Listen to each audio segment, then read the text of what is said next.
اعوذ باللہ من الشیطان الرجیم بسم اللہ الرحمن الرحیم۔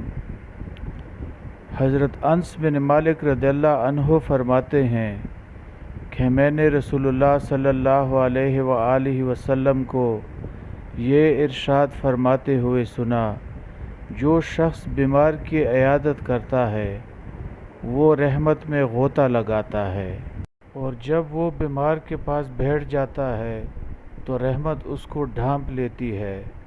حضرت انس رضی اللہ عنہ فرماتے ہیں، میں نے عرض کیا، یا رسول اللہ، یہ فضیلت تو اس تندرست شخص کے لیے آپ نے ارشاد فرمائی ہے جو بیمار کی عیادت کرتا ہے، خود بیمار کو کیا ملتا ہے؟ رسول اللہ صلی اللہ علیہ وآلہ وسلم نے ارشاد فرمایا، اس کے گناہ معاف ہو جاتے ہیں۔